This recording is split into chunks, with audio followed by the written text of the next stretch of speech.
একজন জননেতা উসমান হাদিকে আজকে এমন হামলা করা হয়েছে, আমরা আজকের গাজীপুর এই মাহফিল থেকে তীব্র নিন্দা ও প্রতিবাদ জানাচ্ছি। ঠিক না বেঠি? যাদের কারণে সুন্দর স্বাধীন বাংলাদেশ পেলাম, সেই মানুষগুলোর আজকে নিরাপত্তার ব্যবস্থা নাই, সেই মানুষগুলো আজকে নিরাপদ নাই। সেই জন্য এই হামলা কারা করলো?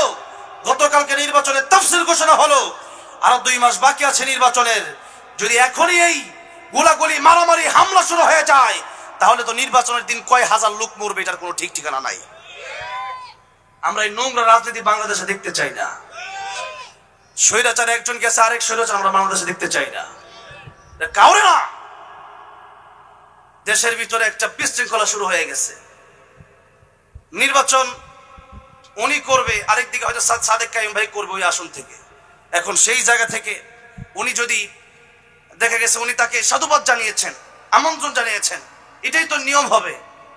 আপনাকে জনগণ যদি ভালোবাসে, জনগণ আপনার এমনি ভোট দেবে। এই লোকটাকে দেখছি মানুষ টাকা দিতেছিল নির্বাচনের জন্য, আর কত লোকের জমি বেচা লাগে। কেন? আপনি যদি ভালো মানুষ হন তাহলে কি জমি বেচা লাগে? তাহলে